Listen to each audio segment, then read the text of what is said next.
Capítulo 4. Posición o lugar de un hombre en la estimación de los demás. Sección 1. La reprensión.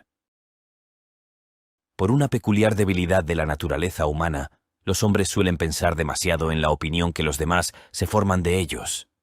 Aunque la más leve reflexión demostrará que esta opinión, cualquiera que sea, no es en sí misma esencial para la felicidad. Por eso es difícil comprender por qué todo el mundo se siente tan complacido cuando ve que los demás tienen una buena opinión de él o dicen algo halagador para su vanidad. Si acaricias a un gato, ronroneará, y como es inevitable, si elogias a un hombre, una dulce expresión de deleite aparecerá en su rostro. Y aunque el elogio sea una mentira palpable, será bienvenido si se trata de un asunto del que se enorgullece. Si solo otras personas le aplauden, un hombre puede consolarse por la desgracia o por la miseria que obtiene de las dos fuentes de felicidad humana ya discutidas. Y a la inversa, es asombroso cómo infaliblemente un hombre se sentirá molesto, y en algunos casos profundamente dolorido, por cualquier agravio hecho a su sentimiento de autoimportancia, cualquiera que sea la naturaleza, el grado o las circunstancias de la lesión, o por cualquier depreciación, desprecio o desconsideración. Si el sentimiento de honor descansa sobre esta peculiaridad de la naturaleza humana, puede tener un efecto muy saludable sobre el bienestar de mucha gente, como sustituto de la moralidad, pero sobre su felicidad, más especialmente sobre esa paz mental e independencia que son tan esenciales para la felicidad, su efecto será perturbador y perjudicial más que saludable.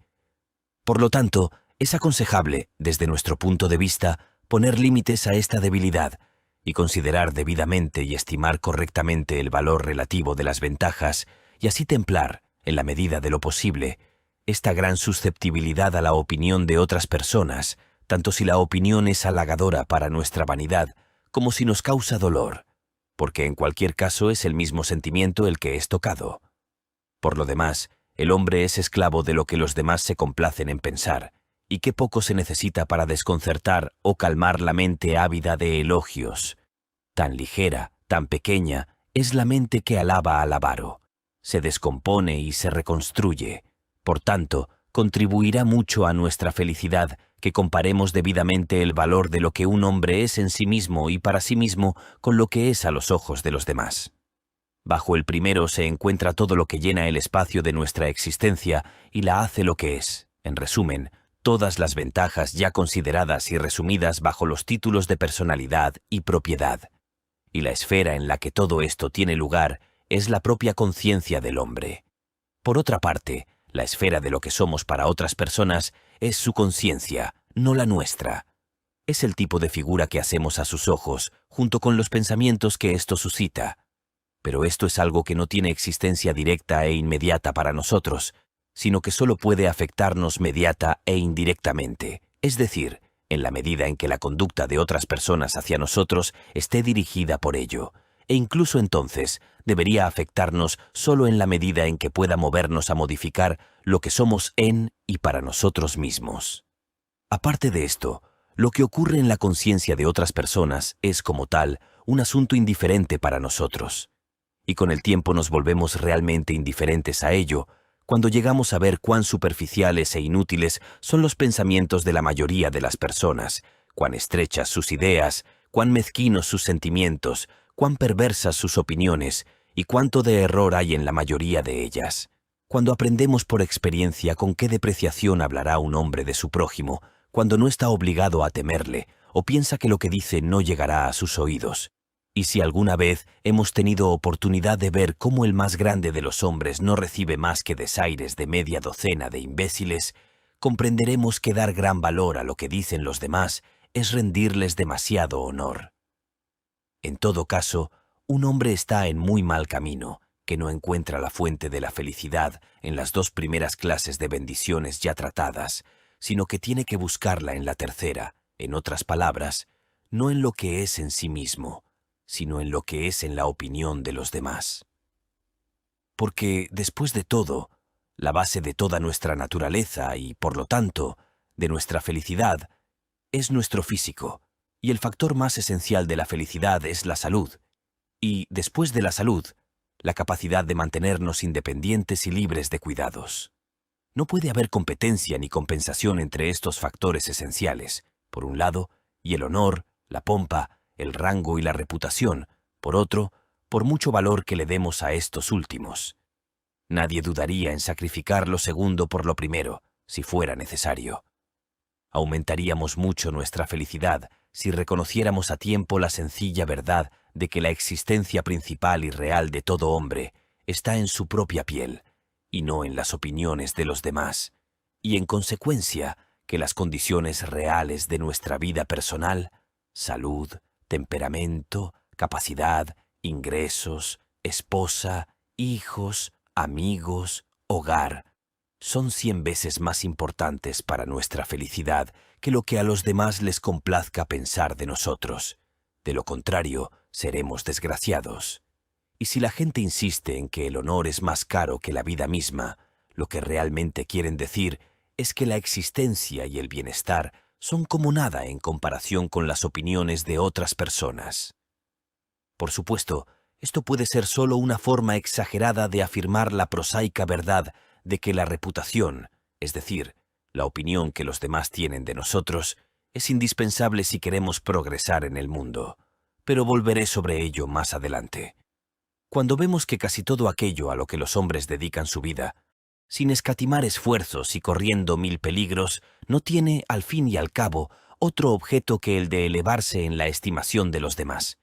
Cuando vemos que no solo los cargos, los títulos, las condecoraciones, sino también la riqueza, e incluso el saber y el arte, se persiguen únicamente para obtener, como fin último de todo esfuerzo, un mayor respeto de los semejantes, ¿no es esto una prueba lamentable de hasta dónde puede llegar la locura humana? Dar demasiado valor a la opinión ajena es un error común en todas partes. Un error puede ser arraigado en la propia naturaleza humana o el resultado de la civilización y los arreglos sociales en general. Pero, cualquiera que sea su fuente, ejerce una influencia muy inmoderada en todo lo que hacemos y es muy perjudicial para nuestra felicidad. Podemos rastrearlo desde una consideración timorata y servil por lo que dirán los demás, hasta el sentimiento que hizo que Virginius clavara la daga en el corazón de su hija, o que induce a muchos hombres a sacrificar la tranquilidad, la riqueza, la salud e incluso la vida misma, por la gloria póstuma. Indudablemente, este sentimiento es un instrumento muy conveniente en manos de aquellos que tienen el control o la dirección de sus semejantes, y por consiguiente, encontramos que en todo esquema para educar a la humanidad en el camino que debe seguir, el mantenimiento y fortalecimiento del sentimiento del honor ocupa un lugar importante. Pero es un asunto muy diferente en su efecto sobre la felicidad humana, de lo que es aquí nuestro objeto de tratar. Y deberíamos más bien tener cuidado de disuadir a la gente de dar demasiada importancia a lo que otros piensan de ellos. La experiencia cotidiana nos muestra, sin embargo, que este es precisamente el error que la gente persiste en cometer. La mayoría de los hombres dan el máximo valor precisamente a lo que piensan los demás, y se preocupan más por ello que por lo que ocurre en su propia conciencia, que es lo que tienen más inmediata y directamente presente. Invierten el orden natural, considerando las opiniones de los demás como existencia real y su propia conciencia como algo sombrío, convirtiendo lo derivado y secundario en principal y considerando la imagen que presentan al mundo de más importancia que su propio ser.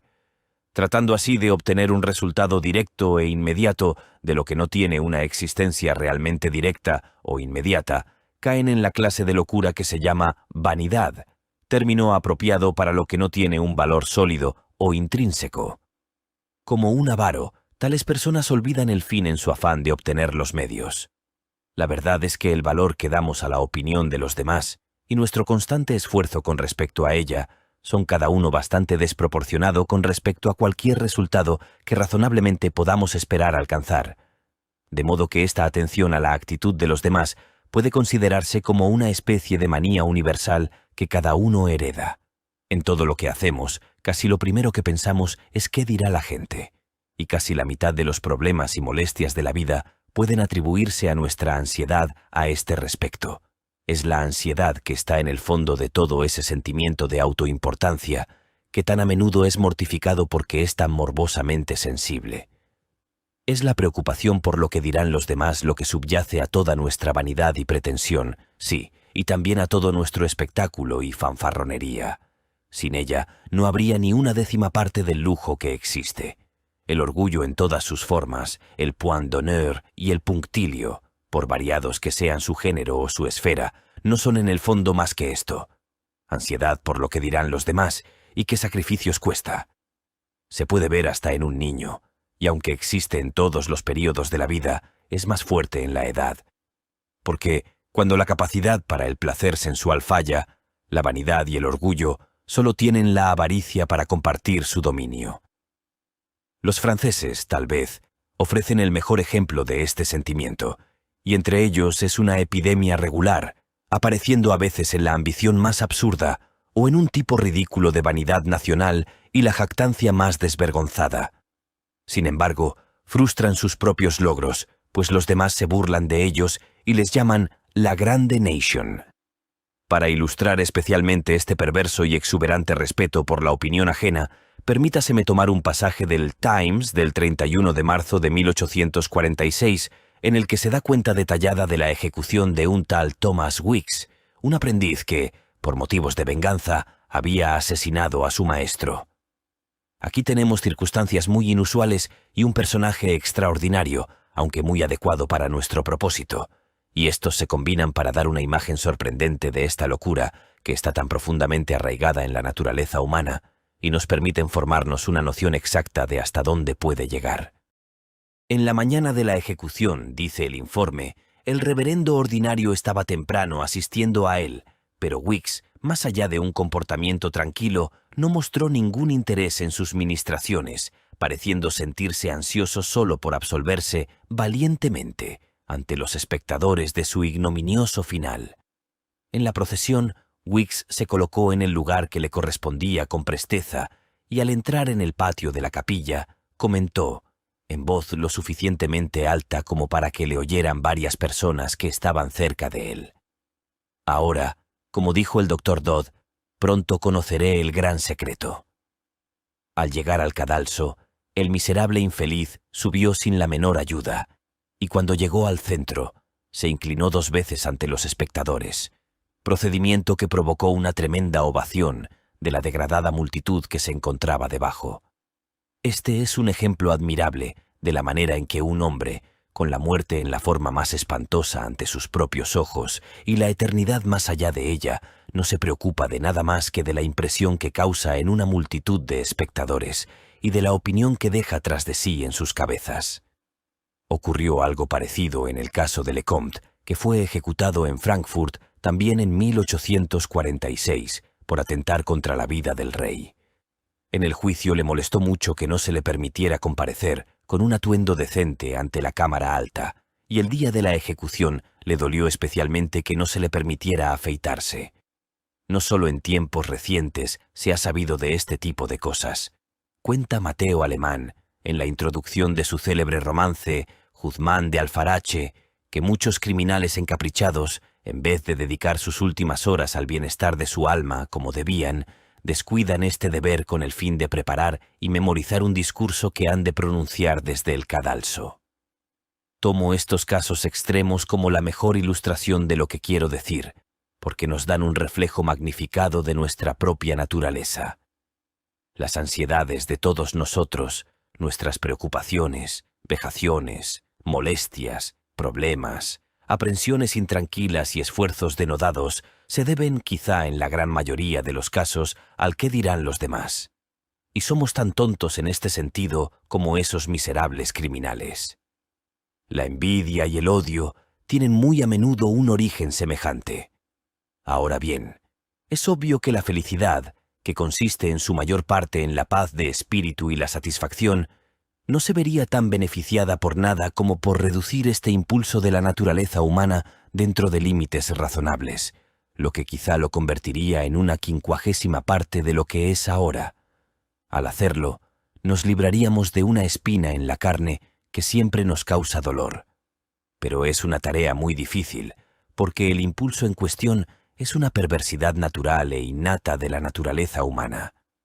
La única manera de poner fin a esta locura universal es ver claramente que es una locura, y esto puede hacerse reconociendo el hecho de que la mayoría de las opiniones en las cabezas de los hombres tienden a ser falsas, perversas, erróneas y absurdas, y por lo tanto en sí mismas indignas de atención. Además, que las opiniones de otras personas pueden tener muy poca influencia real y positiva sobre nosotros en la mayoría de las circunstancias y asuntos de la vida. Además, esta opinión es generalmente de un carácter tan desfavorable que preocuparía a un hombre hasta la muerte oír todo lo que se dice de él, o el tono en que se habla de él. Y finalmente, entre otras cosas, deberíamos tener claro el hecho de que el honor en sí mismo no tiene un valor realmente directo, sino solo indirecto. Si la gente se convirtiera generalmente de esta locura universal, el resultado sería una adición tal a nuestro pedazo de mente y alegría que actualmente parece inconcebible. La gente presentaría un frente más firme y más confiado al mundo y se comportaría generalmente con menos vergüenza y restricción. Es observable que un modo de vida retirado tiene una influencia sumamente beneficiosa sobre nuestra paz mental, y esto se debe principalmente a que así nos libramos de tener que vivir constantemente a la vista de los demás y de prestar eterna atención a sus opiniones casuales. En una palabra, podemos volver sobre nosotros mismos. Al mismo tiempo, se evitaría una gran cantidad de desgracias positivas en las que ahora nos vemos arrastrados por buscar sombras o para hablar con más propiedad por darnos el gusto de una traviesa locura. Y en consecuencia, tendríamos más atención que prestar a las realidades sólidas y disfrutaríamos de ellas con menos interrupciones que en la actualidad. Pero lo que vale la pena hacer es difícil de hacer.